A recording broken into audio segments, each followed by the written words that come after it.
Hello students, welcome to my class. आज की इस क्लास में हम जैकोबीज मेथड डिस्कस करेंगे। Jacobi's method system of linear equations का सॉल्यूशन फाइंड करने की एक इटरेटिव मेथड है।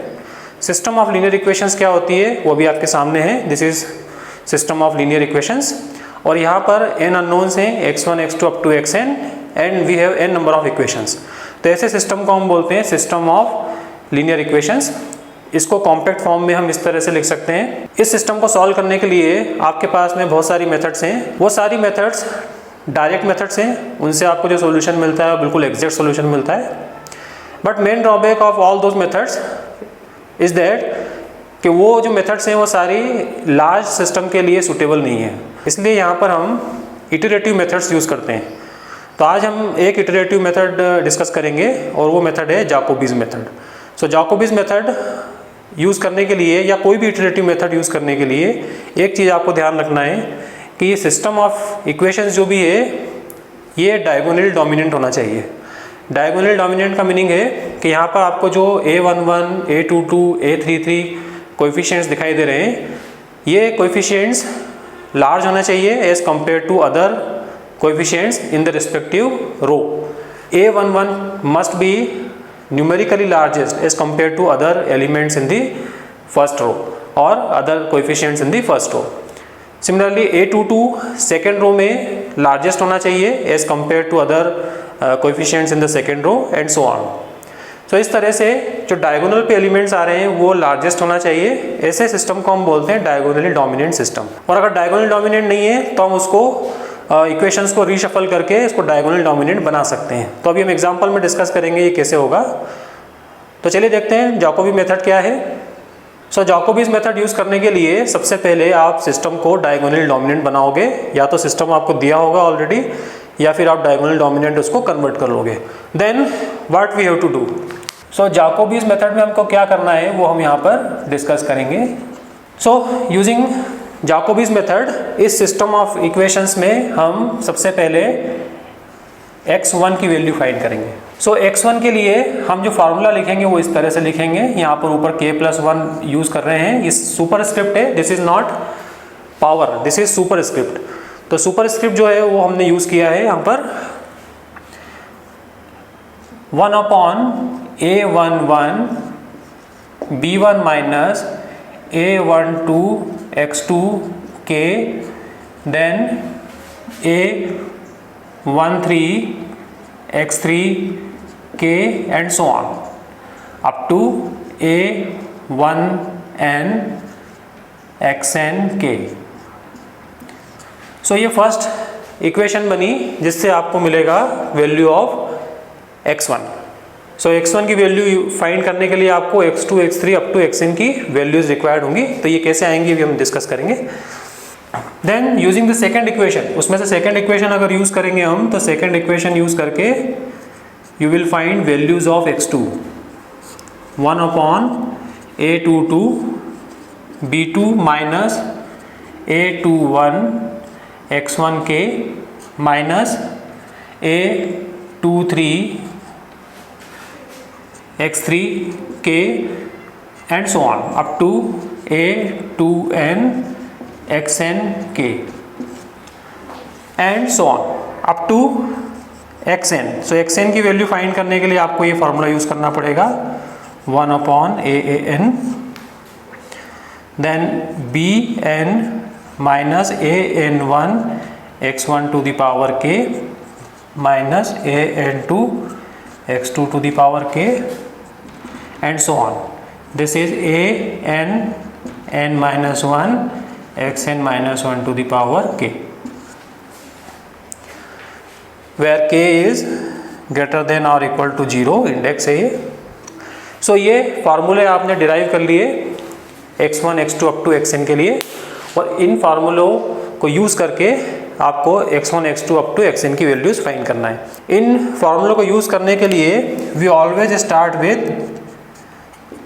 0 0 0। सो यहाँ पर x1 x2 up to xn all are 0 initially.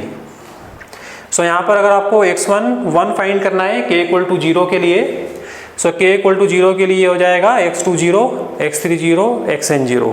सो वो यहाँ से आपको मिलेगा। सो इनिशियली हम 0 से ही स्टार्ट करते हैं। अब हम एक एग्जांपल लेते हैं कैसे इसको अप्लाई करना है। So look at this example. इस एग्जांपल में आपको x y z की वैल्यूज फाइंड करना है जिससे ये तीनों इक्वेशंस सेटिस्फाइड हो जाएं। तो अभी हमने ये इक्वेशंस ली हैं। इन इक्वेशंस को आप किसी भी मेथड से सॉल्व कर सकते हो, डायरेक्ट मेथड्स भी यूज़ कर सकते हो, लेकिन टू अंडरस्टैंड जैकोबीज मेथड हमने एक 3x3 का सिस्टम लिया है जिससे कि जो फार्मूले हैं और जो प्रोसीजर है वो आपको ईजिली समझ में आ जाए। सो अभी हम इस सिस्टम ऑफ इक्वेशंस को सॉल्व करेंगे using Jacobi's method.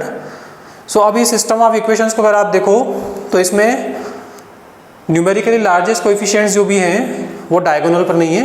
That means ये डायगोनली डोमिनेंट सिस्टम नहीं है, बिकॉज फर्स्ट इक्वेशन में जो न्यूमेरिकली लार्जेस्ट कोएफिशिएंट होना चाहिए x का वो फर्स्ट इक्वेशन में नहीं होकर सेकंड इक्वेशन में है। सिमिलरली y का लार्जेस्ट कोएफिशिएंट 9 है, न्यूमेरिकली लार्जेस्ट, वो फर्स्ट इक्वेशन में है, एंड z का जो न्यूमेरिकली लार्जेस्ट कोएफिशिएंट 12 है वो थर्ड इक्वेशन में है।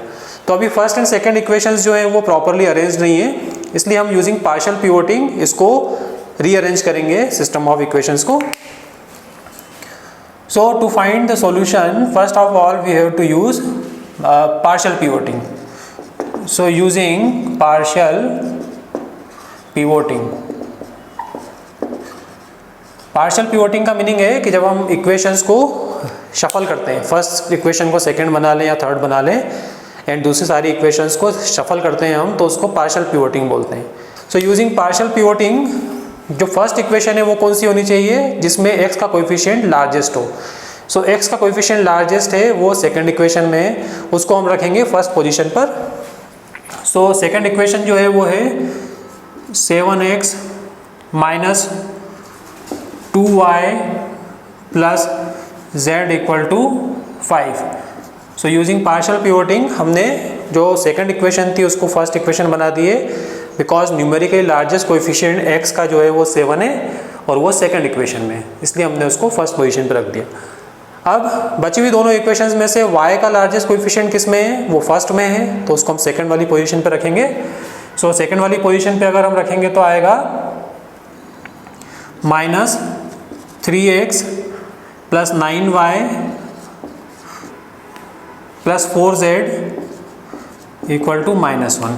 तो ये सेकंड इक्वेशन हो गई जिसमें y का कोएफिशिएंट लार्जेस्ट है, एंड थर्ड इक्वेशन उसमें ऑलरेडी z का कोएफिशिएंट लार्जेस्ट है, इसलिए उसको कुछ भी नहीं करना है, -12z equal to 2।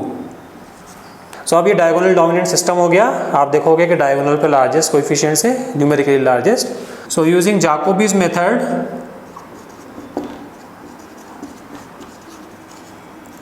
So Jacobi's method में हम फर्स्ट इक्वेशन से फार्मूला बनाएंगे x के लिए।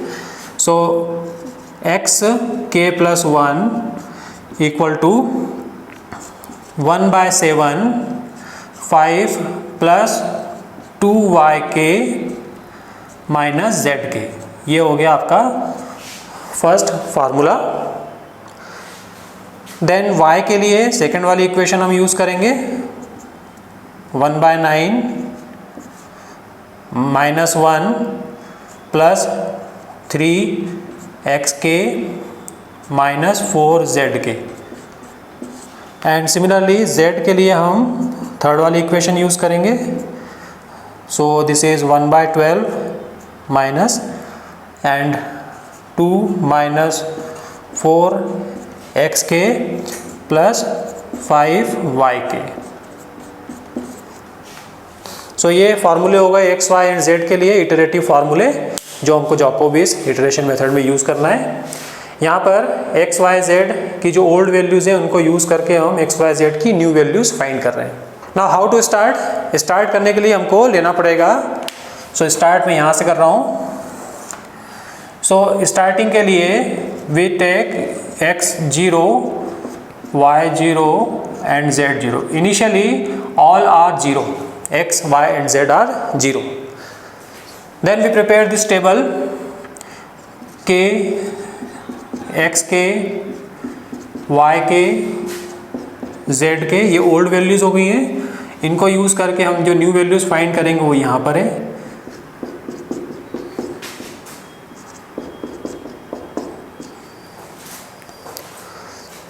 Now we use Jacobi's method. For k equal to 0 we have this x0, y0, z0. So x0, y0, z0 ये तीनों 0 हैं, ये तो हमने 0 लिख दिया यहाँ पर. Now using 0, 0, 0, what is the value of x? When you put y equal to 0, z equal to 0 here, you get 5/7, which is 0.7143. So when you put x equal to 0, z equal to 0, you get y1. So y1 is -1/9, which is -0.1111. And similarly, to find z k plus 1, we have to use x0, y0. So x0, y0 0 रखेंगे तो ये आ जाएगा -2/12, 1/6. So -0.1667. So ये जो values हैं, new values of x, y, z, वो हमने old values 0, 0, 0 से फाइंड की. अब जो न्यू वैल्यूज़ आई हैं उनको हम नेक्स्ट स्टेप में यूज़ करेंगे. 0.7143 यह हो गया आपके पास में x1, y1 हो गया 0.1111 एंड z1 हो गया 0.1667. Now to find new value of x, that means x2, you have to use here y1, z1. So this is y1, this is z1. So y1, z1 ये दोनों values हम यहाँ पर use करेंगे, then you will get x2. तो ये आता है x2 0.7063.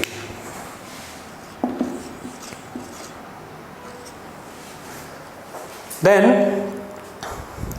x and z. So x and z ये दोनों यूज़ करेंगे हम इस फार्मूले में y में, तो आपको मिलेगी new value of y, that is y2, which is 0.2011.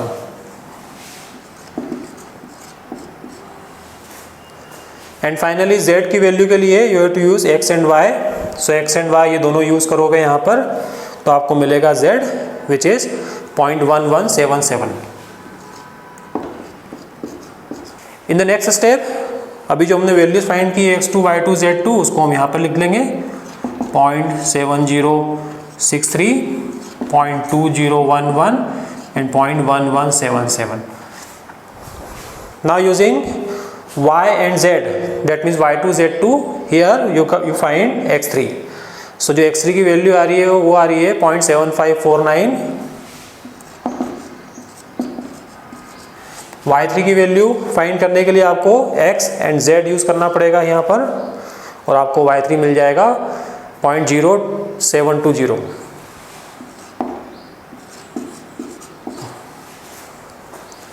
And finally z की जो वैल्यू आएगी, x एंड y यूज़ करेंगे हम ये वाले, तो आपको मिलेगा 0.0150. So you keep on doing this. अब इन तीनों वैल्यूज जो न्यू वैल्यूज आई है उनको यहाँ लिखेंगे, और इनको यूज़ करके फिर हम x4, y4 and z4 find कर लेंगे. And this process will go on जब तक कि आपको सॉल्यूशन नहीं मिल जाता.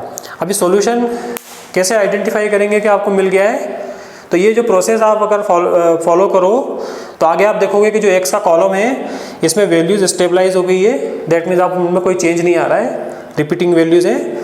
सिमिलरली y की वैल्यूज भी कहीं पर जाकर रिपीट होना स्टार्ट हो जाएगी, और z की वैल्यूज भी रिपीट होना स्टार्ट होगी.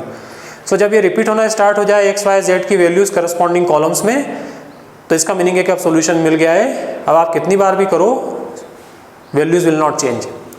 बट अभी आपको यहाँ पर 8 इटरेशंस बोला है, इसलिए हमको 8 इटरेशंस तक ही काम करना है. सो यहाँ 1, 2, 3 या 4 अप टू आगे जाएंगे हम 7th इटरेशन तक. तो 7th इटरेशन में जो आ रहा है वो मैं आपको यहाँ पर लिख रहा हूँ 0.7463. y की वैल्यू आएगी 0.1202, z की वैल्यू आएगी 0.0267.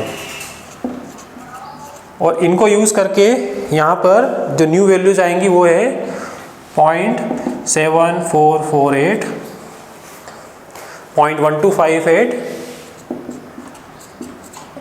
एंड z की जो वैल्यू है वो है 0.0320. सो ये जो वैल्यूज आ रही हैं ये सॉल्यूशन हो गया. x की वैल्यू ये y, z. x is 0.7448, y is 0.1258, z is 0.0320. ये हो गया इसका सॉल्यूशन. सो x जो अप्रॉक्सीमेट सॉल्यूशन है वो क्या है 0.7448 y equal to 0.1258 and z equal to 0.0320. So this is how you find the solution using Jacobi's method. So इस प्रॉब्लम का कंप्लीट सॉल्यूशन वो यहाँ पर मैं डिस्प्ले कर रहा हूँ. The complete solution is this. यहाँ पर जो वैल्यूज आ रही हैं उनको वेरीफाई कर सकते हो कैलकुलेशन से. So I hope you understood how to use Jacobi's method. Thank you very much.